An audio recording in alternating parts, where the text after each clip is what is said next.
the one thing that I always wanted was I wanted to be proud of myself.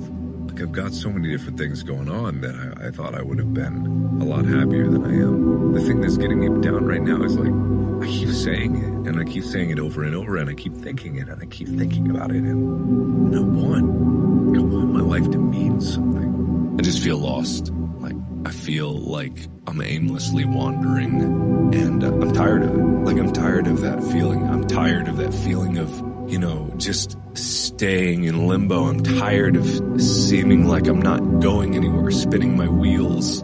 Because when I started, I had nothing. I was in crushing debt, had medical bills. I just came out of a surgery that changed my life, and, I had literally nothing. I sold my possessions just to be able to do this. I sold, my Xbox, couch, laptop. I was debating selling my own plasma just to be able to do it.